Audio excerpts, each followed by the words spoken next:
Assalamualaikum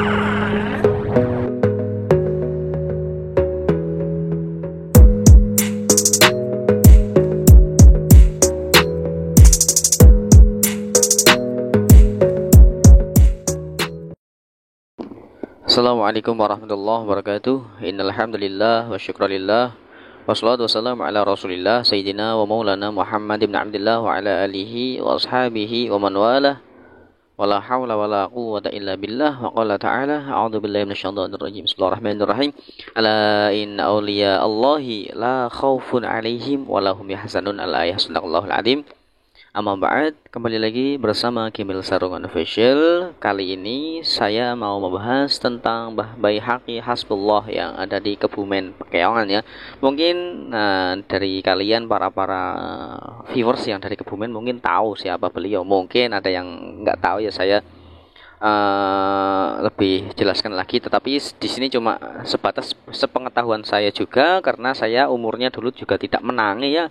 Saya umurnya tidak menangis, saya cuma dari cerita ke cerita yang dimana dulu abah saya juga pernah menjumpai dengan beliau. Bahkan mbah dari ibu saya itu juga sangat mengidolakan beliau. Sebelum lanjut ke pembahasan, seperti biasa alangkah baiknya bagi kalian yang belum klik tombol like dan subscribe, silahkan klik tombol like dan subscribe, dan jangan lupa hidupkan notifikasi tombol loncengnya, dan jangan lupa dikomentari jika kalian punya versi-versi yang lain juga, karena orang seperti itu ya terkenal, orang yang terkenal di langit ya. Di bumi mungkin tidak begitu terkenal, tetapi di langit wah itu orang yang sangat terkenal ya. Ya, beliau itu termasuk ya wali Allah yang majdub, wali yang jadab ya. Jadab kalau bahasa kita itu jadab, majdub sama aja jadab ya. Mbah Baihaqi Hasbullah itu makomnya makom wali majdub, yang dimana makom wali majdub itu suka kadang nyeleneh. Kadang orangnya nyeleneh, kadang gambar apa terus kejadian, terus memperkirakan apa yang akan terjadi, terus terkejadian. Karena apa? Orang seperti itu makomnya itu sangat-sangat masya Allah, itu nggak bisa kita tiru ya. Kita nggak bisa meniru seperti itu, karena orang yang seperti itu orang yang sudah khos pilihan dari Allah. Ya biasanya itu keturunan orang yang mulia biasanya punya turunan yang seperti model seperti itu. Contoh seperti Gusmi, ada yang seperti itu. Ya Gusmi itu mending ya ada masih pakai bersyariat. Kalau Mbah Baihaqi itu sudah susah untuk diikuti ya. Suatu ketika ada orang itu sedang makan di warung. Nah di situ ada Mbah Baihaqi Hasbullah. Di situ beliau sedang makan. Ya orang itu makannya cepet-cepetan supaya bisa berjamaah bersama beliau di belakang beliau, menjadi makmumnya di masjid ya. Nah, perjalanan kan mungkin kan perjalanan itu sekira-kiranya itu sekitar 5 menit ya sampai masjid. Itu kalau berjalan kaki, kalau naik motor kan itu lebih cepat. Nah itu orangnya cepat-cepat makan supaya nggak ketinggalan Baihaqi sholat di masjid. Nah setelah makan kan sudah habis, mereka cepat-cepat langsung lari ke masjid. Sampai sana ternyata Mbah Baihaqi sudah sholat, sudah ketinggalan 2 rakaat. Itu mana otak kita sampai mikir seperti itu. Kita kalau ingin yang seperti itu ya mungkin nggak angkat mungkin ya. Terus ada lagi kisah, suatu ketika beliau sedang di Mbah Baihaqi itu ya, itu sedang di jalan ya, naik sepeda onta itu wakilah seperti itu. Ada yang mengatakan itu pakai motor ya. Di jalan itu kan terus di stop sama polisi. Lah di lampu merah ya.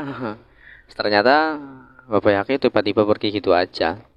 Setelah pergi beliau meninggalkan sepeda tersebut di jalanan, di tengah jalan. Lah langsung kan lampu merah udah hidup lagi. Lah itu polisi itu mau membedakan pun nggak bisa, mau diinggirkan nggak bisa, standarnya aja dinaikkan itu nggak bisa sampai sore itu menjelang sore. Akhirnya para polisi itu sowan ke dalamnya Mbah Baihaqi Hasbullah. Di sana beliau itu meminta maaf kepada Mbah Baihaqi, bahwasanya ya intinya minta maaf lah. Habis itu sepedanya baru bisa dialihkan kembali. Itu masya Allah ya, karena orang-orang yang seperti itu orang-orang pilihan ya. Kita nggak bisa ya. Jadi seperti Habib Syekhon bin Mustafa Al-Bahar, seperti itu juga itu jenisnya.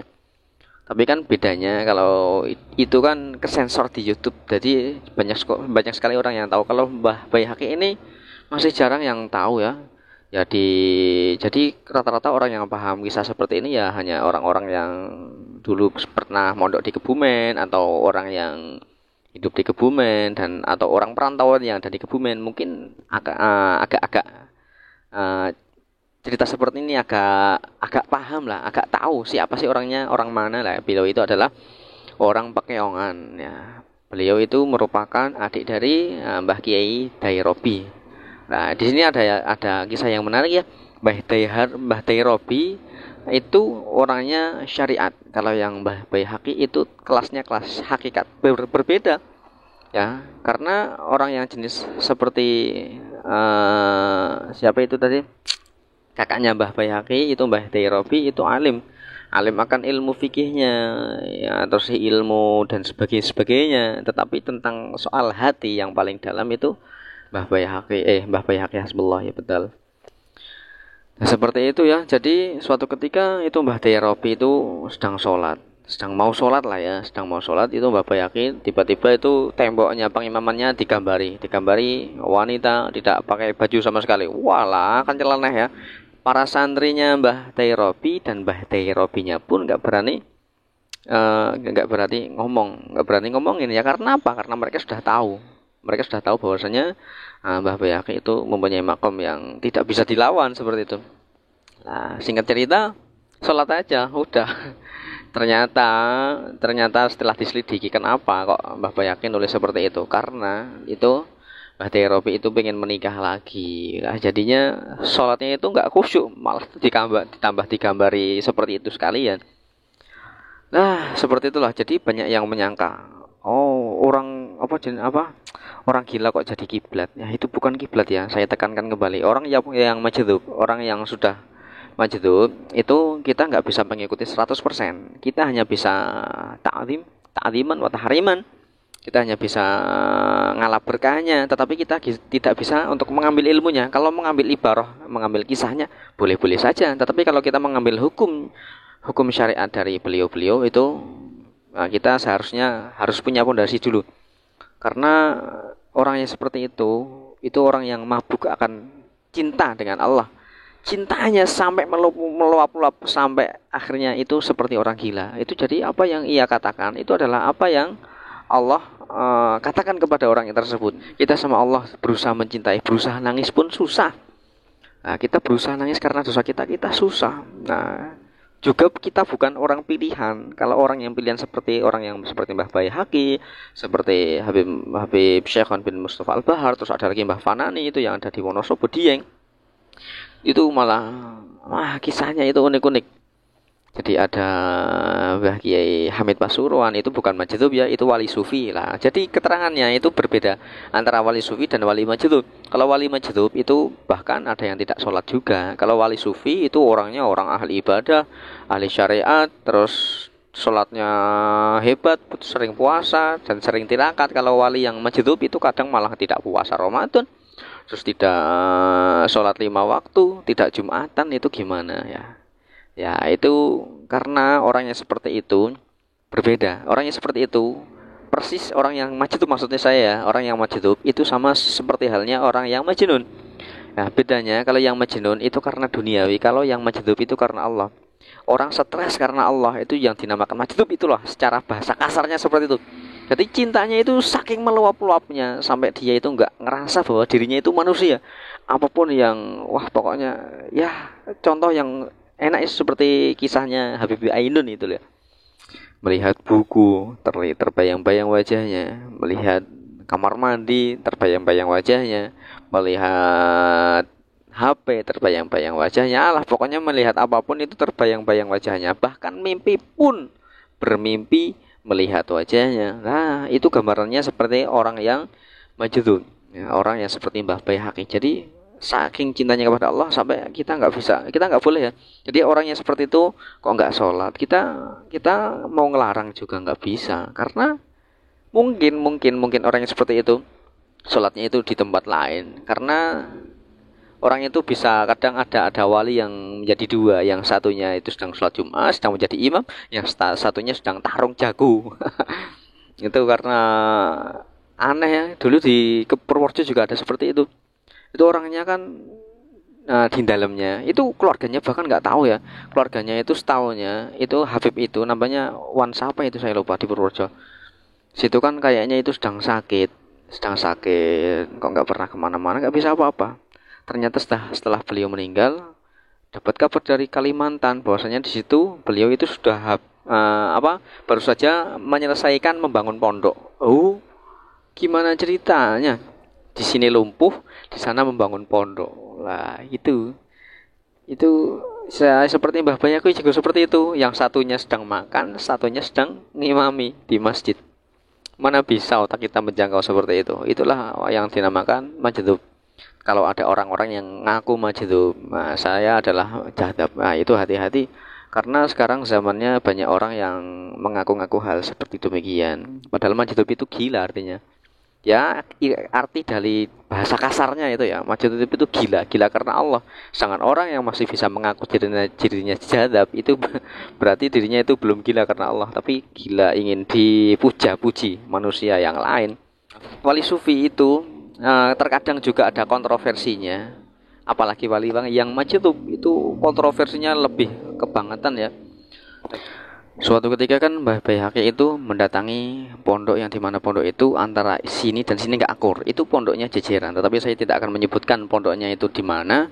Tetapi beliau itu mendatangi pondok tersebut. Kalau beliau mendatangi ke pondok yang sini itu sopan, ya sopan, nggak pakai sepatu, masuknya biasa aja, masuk keluar pondok. Kalau mendatangi pondok ini yang satunya itu pakai sepatu boot, pakai pati boot, masuk keluar kamar kakinya kotor. Tapi mereka semua nggak ada yang berani menegur karena mereka semua udah tahu ini orang yang majdzub seperti itu. Jadi masya Allah itu sampai gus-gusnya pun nggak ada yang melarang ya, itu seperti itu karena kakaknya pun nggak berani, kakaknya Mbah Baihaqi itu Mbah Derobi nggak berani melarang karena ya beda makom lah ya, makom orang yang seperti itu lebih dekat ya dengan Allah. Sedangkan orang yang mata-mata syariat itu hanya bisa menyangka seperti ini dan seperti itu. Nah, itulah keistimewaan Mbah Baihaqi Hasbullah. Sebenarnya masih banyak ya lagi ya. Nah, kita akan membacakan komenan dari kisah Mbah Baihaqi yang sebelumnya. Karena part yang pertama itu dulu saya cerita orang Mbah Baihaqi itu naik sepeda motor. Kalau yang saya sini itu kan ada pendapat yang lain bahwasanya beliau itu naik sepeda. Nah, karena cerita ini simpang siur, makanya antara naik sepeda dan naik motor intinya itu ditaruh di tengah jalan, nggak bisa dipindahkan, entah itu motor entah itu sepeda. Nah, karena kurangnya saya dalam pengetahuan, karena dari sana sepeda motor katanya, dari sana katanya itu pakai sepeda, intinya itu beliau itu orang yang berkah. Kalau kalian ingin tahu makomnya ya itu di daerah Kebumen ya, kalian tanya-tanya saja, saya insya Allah suatu saat akan ke sana. Dan di alamatnya itu ya istri saya yang tahu karena istri saya juga orang Kebumen ya. Sekarang nggak usah lama-lama, kita baca komenannya para teman-teman kita yang dulu pernah mengalami atau pernah mendapatkan cerita dari Mbah Baihaqi Hasbullah. Kita lanjut. Nah, inilah kisah-kisah dari viewers kita yang beliau itu juga menjadi ibaratnya itu menjadi saksi atas kewalian beliau ya. Yaitu Estu Boemen, itu orang Bumen ya, Boemen itu Bumen. Masih teringat waktu pasar Kebumen terbakar. Sebelumnya almarhum sudah coret-coret di tembok ruko pasar. Huru hara. Jadi beliau itu menulis huru hara ya, di pasar ya, mencoret-coret seperti itu. Akhirnya terus pasar itu terbakar. Kita lanjutkan ke yang lain. Nah, ini dari Mukhtar Wahid juga. Bapak saya menjadi saksi kewalian beliau. Pernah dulu bapak saya profesi sopir angkotan. Kejadian laka berturut-turut tidak berjarak. Kejadian laka berturut 2 kali tidak berjarak lama dengan kejadian laka yang pertama dan kedua. Dan yang terakhir mobil ditahan polisi. Saking ruwetnya kasusnya, teringat Mbah Baihaqi karena bapakku juga kadang sering ikut pengajian di pondok situ. Akhirnya sowan ke beliau minta lantaran dia berkah atas rekomendasi Mbah Derobi. Ya, yaitu Mbah Derobi itu kakaknya ya. Dari pagi sampai isya baru dibukakan pintu dan jawaban dari Mbah Baihaqi singkat, sesuk kan mari. Gitu tok. luar biasa karomah kekasih Allah. Besoknya ngurus ke korban laka dan kantor polisi, alhamdulillah urusan selesai mudah dan tanpa minta biaya ganti rugi. Begitu juga di polisi dibebaskan. Masya Allah, ini. Nah, ini ada yang kisah yang nyeleneh juga. Pernah lihat Mbah Bayhaqi pas waktu pemilihan kades di daerahku. Beliau pakai baju TNI, tangan kanan pegang pistolan anak kecil, dan tangan kiri geret mobil-mobilan. Itu kayak orang gila ya, karena kita otak-otak kita itu otak-otak yang nggak tahu ya. Bahwasanya kadang seperti itu cuma gimana ya, cuma ingin dicaci. Karena caciannya para wali itu adalah pujian. Ya, kalau pujiannya para wali itu adalah neraka.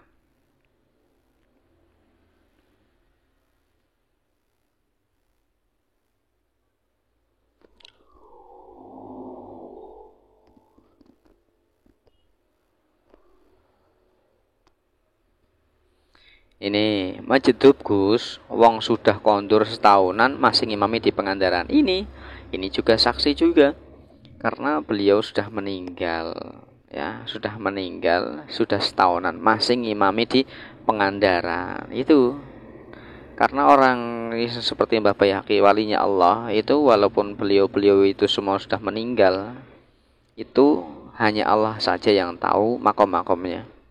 Mau meninggal kadang masih memberikan pertolongan, itu juga nggak jarang ya seperti itu.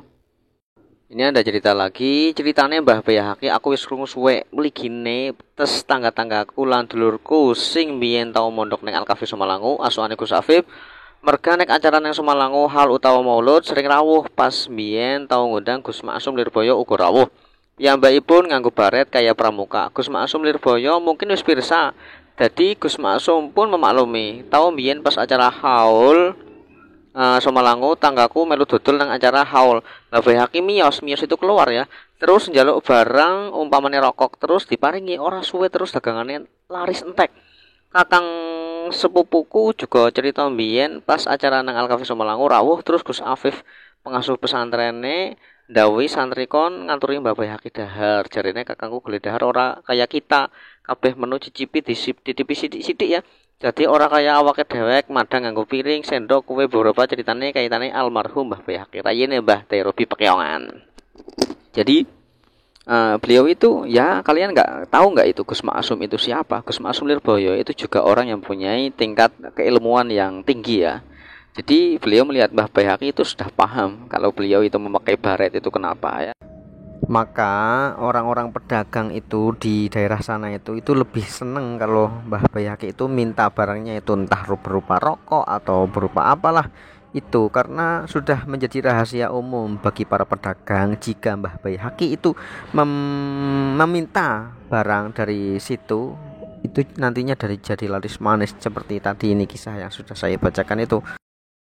Nah, itulah sedikit kisahnya dari Mbah Bayhaqi. Dulu juga sewaktu ketika itu Mbah Bayhaqi pernah datang ke alun-alun Kebumen, yaitu di pasar malam ya.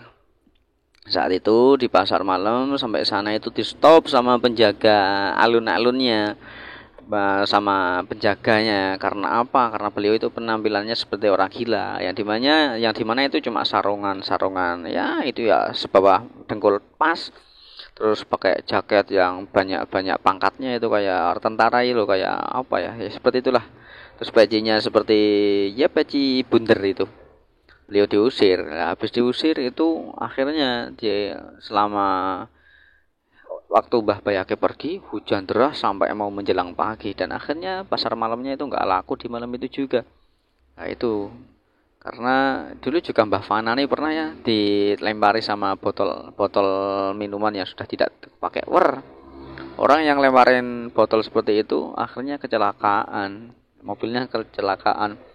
Nah mungkin cukup sekian dari kisah Mbah Bayhaqi ya. Mungkin jika kalian punya versi-versi lain, cerita yang lain, atau kalian pernah menjadi saksi kehidupan beliau juga, mungkin kalian bisa tulis di kolom komentar. Dan jika ada kesalahan saya dalam mengucapkan atau dalam saya mengisahkan ada yang kurang atau yang berlebih, saya mohon maaf sebesar-besarnya. Cukup sekian, semoga kisah ini memberikan kita tingkat kahusnudonan yang lebih tinggi lagi. Cukup sekian, billahi taufiq wal hidayah. Wassalamualaikum warahmatullahi wabarakatuh.